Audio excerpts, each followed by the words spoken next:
Hey guys, welcome to Girl Meets Screen. My name is Norma, your host of whatever, and we are talking The Circle Season 6. You guys, I love The Circle. I feel like I should go back and just do every season. But anywho, today it's gonna be hopefully a quick little video. But we are just quickly, I feel like going through the cast and talking about the cast and what I thought about them on the show. So let's jump right in. We're going to go, I guess, in order of eliminated. I feel like that makes the most sense. So we are going to start off with Steffi. And I'm not going to hold you. I'll be real about everybody. But she was a little bit annoying. Because, the whole, horoscope and psychic and, the skeleton thing. It just was a lot. But I realized it's just my judgment because that's not what I'm into. You know what I'm trying to say? It starts to get mean if you start to judge people for who they are. Because clearly that's just who she is. If you go on her social media, because I do that a lot after these reality shows, is I look at their social media too to kind of see who they really are. Do they match who was on the show, etc. And so it's clear that that's just who she is. So she's no longer annoying. She's just not into the things I'm into, or we aren't the same person, and that is okay. But I felt like she also was unfairly judged though, and it was the people on the show, the other people on the show felt like I did, but took it a step further and was just hate her, don't get her out of here, and it was chill out, it's okay. Her being AI because of the horoscope thing was stupid to me because a lot of people are into horoscopes and what's it called? Astrology, into signs and shit. People are really into that right now, so I don't think that would classify her as AI. I would have just been okay, clearly she's somebody who's really into that shit. Moving right into our fave, Max the AI. What the heck? That was low-key scary. Every time Shorty got on there, it was that's scary. I was it really is though when you think about it. His replies were so human, which that is what AI does. I've used kind of like ChatGPT, but on Snapchat. I've used it to help with channel names or how do I write this description or whatever. As you give more context of yourself, it starts to customize. And so as you're watching the show, it's clear that it was customizing to the people on the show. The language was a little bit similar, vibing with the group's vibe, which was so interesting to me. But yeah, so Steffi leaves. Miles eliminates her because he thinks she's the AI. He's supposed to eliminate the least human. And he thinks it's Stephanie because of the horoscopes, which again, stupid, but whatever, it happens. And so after Steffi leaves, there's another alert and it's Max talking and everyone's oh my God, who's the AI? And then they all realize it's Max and they're all gooped and gagged because I think everyone thought Max was real. I don't think anyone was thinking he was fake. Someone did, I think, for a second, and then they just kind of moved on. Next up, we have Cassie, our little country girl. Cassie was a perfect example of not only on the show, but in life, how we can misread text messages or emails, right? We can misread tones. Even if you are 1,000% sure you're not, you can. Because Cassie would make jokes, you'd see her on her side being I think this will be funny. I think they'll think this is cheeky and cute. And the people on the other side are why is this bitch coming for me? And you're oh. She wasn't, hey, she wasn't Miles was what the hell? And she was he'll think this is so funny. And then I'm laughing because the whole time Miles is pissed at her. And the whole time she's okay, my first alliance, let me go talk to Miles. He'll make me feel better. And it's girl. So anywho, yeah, Cassie gets eliminated by QT and Kyle because they end up being the top two influencers. I liked Cassie. She was cute. There were moments where she was way too how do I country girl pageant, that typical stereotype of just too much. But then it's just who she is. Again, it's very similar to Steffi. I feel I had that sentiment about a lot of people on the show. Or about half the people on the show. Very similar to Steffi, where it's it's something you're not used to, so you're it's too much, but then it's it's who you are. And I love that the two of them were very authentic to who they were, and this didn't make them feel I need to dumb it down or anything like that. They were just it's me. She was sad to go, which was so sad. So sad. But cute nonetheless. Moving into Paul. It's me forgetting to mention Paul being my favorite TikTok song sound situation. You my little boo thing. I don't give a hoot what you do say, girl. I know you a little too tame. I be shooting that shot like 2K. That's my shit. Anywho, yeah. So this is Caress's little brother, and yeah, he's a famous performer, artist, musician. Caress, Paul, aka Caress. She starts this thing off like strategy. Get these people out of here, and she came out too strong, and people were like, "Fuck Paul," for a little while there. But you know, she dialed it back and realized like, okay, I need to relax. And they start to like her. And so her and Kyle have an alliance going. But then there is like Circle Ride or Dies. They get grouped together. They answer all these questions that compatibility match them for their ride or die. Kyle and Paul end up being ride or dies. And then the ride or dies are all playing games. And I think it was like someone gets ranked lowest, them and their ride or die is eliminated. Ends up being Paul, I think. I can't exactly remember how it goes. They end up being the two that are being eliminated. Then they find out they have the option to stay or sacrifice themselves for the other person. They're both like, I can't do this. I gotta stay. So the whole time it seems like Paul is gonna stay. Whole time it's like Kyle's like, I can't. Like my family, I have to do this for them. And lately, them having all these like overseas basketball players on these shows, I'm like, it's Cameron. Basically, he wants the money for his family because his wife wants kids, he wants kids, but he feels like he doesn't want to have kids while he's doing the overseas thing because he wants to be there for his kids, like his dad was, he says. So he's like, I can't. So he chooses to stay, and then we get left on a cliffhanger that looks like Paul chose to stay. Then we find out that Paul sacrificed himself. Basically, Caress is Paul. She was just like, if I am the reason we're at the bottom, it's not fair to like bring him down with me. So she sacrifices herself, which is really cute. They meet. He's like, what the heck? It's Caress. He's like, you're still Paul. You're still my boy. Moving right on to Autumn. Autumn and Jordan, who we'll talk about later, are the like last two additions. I hate when they add people. I'm like, let's just stick to, if you're going to add people, just start with that bigger group and then eliminate it. But maybe that's just like some sort of like organizational OCD that I have. But yeah.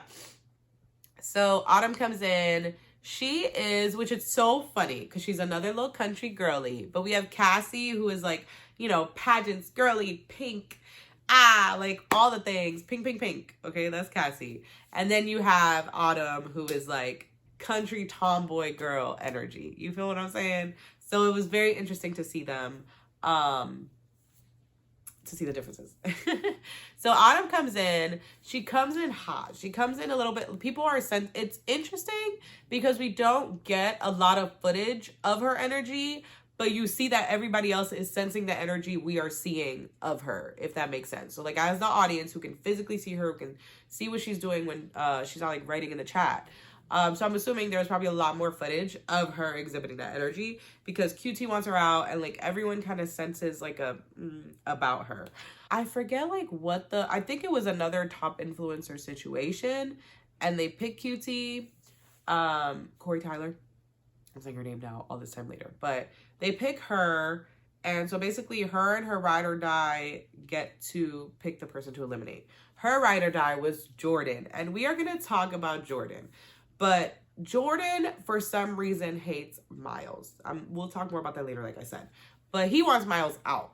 And then QT, we haven't talked about this, but QT and Miles have a very, like, serious flirtationship going on. They are each other's number ones. They are each other's number one alliance. Like, the Young Papi Fuego, Young Mami Fuego. That's what they call each other, right? Because he called himself Young Papi Fuego in his bio. So, and then later on they add Kyle and become the Trace Fuegos. But those two are it. That's that alliance. That's a strong alliance. Everybody loves them some Miles. Everybody's loving them some QT. So he's trying to get Miles out and she's like, no, is this dude okay? And then he's trying to get Kyle out. And like he's putting all his cards out there for her to try to get them out, which was dumb. Like you should have known there was no way that you coming in brand new were going to convince her to get rid of Miles. It doesn't work. She ends up being like, you know what? I'm the influencer. I'm taking you out of the chat and I'm picking Autumn. Because he's like, no, under no circumstances am I letting Autumn. And she's basically like, okay, well, you ain't got nothing to do with this. Yeah, so I believe Autumn chooses to meet Jordan. So They meet, they talk strategy, whatever. Now Jordan has a big old mess to clean up, okay? And I'm telling you, I was convinced Jordan was going to be eliminated next because, like, he literally just made it clear to QT that he don't like Kyle, that he don't like Miles. He basically want everybody out. And right now, I feel like people would choose Miles and QT over him. Duh. But then he does make sense of things, and he kind of like gets in everybody's ear of like, they're going to choose each other. In this game, there can only be one winner. Like, are y'all aware of that? Because they going to pick each other to the end. So, like, if you want to make it to the end, you got to get one of them out of here. And so Lauren and Olivia are like, we'll talk about who they are. But they're both like, you're right. Next to leave, crazily enough, is Miles. Olivia gets voted secret influencer. Brandon, who is Olivia. So Olivia is a catfish. Brandon is the real person. He decides to get Miles out because of what Jordan said. He's kind of like, he is the top player. And if we want to make it, we kind of got to shake it up and bounce him on out of here. So yeah, he picks Miles and everyone is like, what? No, not Miles. And of course, Miles chooses to visit QT. And I know he was low-key disappointed because she was being strategic, or she tells him she was being strategic. Honestly, I think QT was scared that Miles wouldn't like her upon seeing her. So she tried to play it off like, yeah, all of my decisions were strategic, but then I started to like you type of vibe. As we all saw, unless we missed something because of editing, she liked him. So I don't know. But yeah, he chooses to meet her and he's like, you know, you got to let me take you on a date when you get out of here. It's like, of course. So they go on a date when they get out. Ooh, ooh. Olivia gets Miles out, which is shocking. I really thought that Miles would make it to the end. I really liked him. He was very genuine. So I like anyone who gives me the vibes of the first season, because the first season, it is supposed to be like a strategy game, but the first season, everyone was so genuinely just being themselves. And I enjoyed that because it was really cool to see people being eliminated because of like fakeness or like, you know, giving off negative energy. And so I like that. I like where it's like everyone was just being real and then people were being eliminated because of like weird energy, you know, like even people who chose other people to be like, who chose to be catfishes, were still like playing from a genuine play. I don't know how to make sense of it. So I genuinely got that from Miles, which I thought was really cool because he does give fuckboy energy, but like he was like just genuinely a cool guy. Very similar to Joey a little bit. So now we're in the finals. We have the final 5. This is where everyone gets to physically meet everyone, and the 5 get to meet, and then later on they bring out like all the other people who were eliminated. But so the 5 we have left are Lauren, Jordan, QT, Kyle, and Olivia. Olivia is a catfish. Jordan is somewhat of a catfish because he's pretending to be Big J, who is himself, but before he lost weight. So it's his own photos from before he lost weight. He thought coming in and being the big nice guy would be fun, and then he just turns ruthless because he was like, big nice guy ain't working. They are the 5 left. So let's get into when they get, they kind of say like who's in 5th place for, you know, going down. So 5th place ends up being Lauren. Lauren was like a genuinely nice girl. She was so sweet and kind. And that threw everybody off because they were like, okay, you're faking it. No. But then as they all meet her in person, they're like, no, like that really is who you are. Like it's clear in the way she's speaking. And yeah, I felt that. Obviously we feel that as audience because we're physically seeing her and we're seeing like what she's doing outside of the chats. So we got that genuineness. And then I think in person, they could right away see that like she was genuine. But she does get 5th place because she was the least, like she was really late to making alliances and different things like that. So she definitely was the like least connected. So she ends up in 5th. Now we can get into Jordan. And yeah, Jordan is basically the least liked cast member of all seasons right now. Jordan came in really strategic, which is fine. There have been a lot of players that come in strategic that I really enjoyed. I think where the issue lies, and I think to Jordan, it's like, oh, people are just mad that I was strategic. People are mad that I came in to play the game. And at least personally, that was not why I was mad. I do struggle with the people who come in like that because I'm like, damn, chill out. But then I'm like, it is a game, so I get it. It's not the strategy I like in the game, but it is a strategy that works. He made it to the top 5. But where I took issue was this like zero reasoning hate towards Miles. the way he perceived Miles was probably people in his life when he was bigger who didn't treat him well, or he didn't get along with, or he was like jealous. Because there is jealousy. When you have people around you who are like doing better than you or have something you want, there's jealousy that can make you resentful of them. When I watch YouTube, there's YouTubers that I have to stop watching for a little bit because I start to get like, ugh. Like I start being a hater and I'm like, why am I being a hater? Like, because I want what they have. And so I stopped watching for a while. But anyways, it very much gave that energy that like something in the past for him that just made him super biased towards Miles. Because he becomes convinced that Miles is playing a game and being strategic and, you know, he's got everyone in the palm of his hand and he hates him. He can't stand guys like him. And it was so bizarre to me because it was like, what? Like, why do you feel that way? Like, what has he done? He literally hadn't done anything to make him feel that way. So it's clear, at least in what we're seeing, maybe there was footage that wasn't put in, but from what we're seeing, it's clear that it's a looks thing. It's just the way Miles looks that bothers him because it's coming out of left field, out of nowhere. He wasn't mean to Jordan. He wasn't gunning for Jordan. Like, he's actually really sweet to Jordan. Jordan picked him to chat and he like gave him tea and like was really kind. And even his tea wasn't like, this bitch is this and that, like Paul did. But even his tea wasn't like rude, you know? So it was really weird, his like hatred from, because it was hatred from Miles. He straight up didn't like this man. So that was very strange. And that's what rubbed me the wrong way. And then what's rubbing me the wrong way still is that on social media, he's still being like, you know, he's still like, look at what people are saying. Like, they're hating on me because what? Because I was strategic, because I played the game. And it's like, no, because you were an asshole to someone for no reason. And in third place, we had QT. And she had everyone. She was the sweetheart of the place. But she was super strategic. Like, she drew that drawing of Kyle knowing that he would blame Olivia, like, and all, like, it was very strategic. She was good, though. She was really good at it. But she was still very kind, which was cool. And an interesting, fun dynamic. All right, 2 more to go. We've got Kyle. Kyle was an interesting character. Kyle is married in real life and comes in as himself, but as a single himself and a basketball trainer, not overseas player. I guess the fuckboy energy of overseas player was what he was trying to avoid. Okay, I'm not gonna lie. Coming in single is strange to me. But I guess I get it strategically. It's like, you know, you're gonna be the hot guy in there. So if girls want to flirt with you, they can. If not, they can also just kind of have that cis energy, which with Corey Tyler, that's what he pursues. But if I'm being honest, I think it's just because she and Miles started a thing first.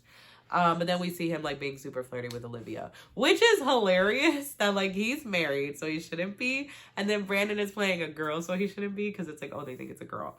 So that was really funny. But Kyle seems very chill. I like him overall. The energy he's showing, and hopefully that's who he is. And he's not like some cheating overseas person, or, you know, like some stuff comes out or something.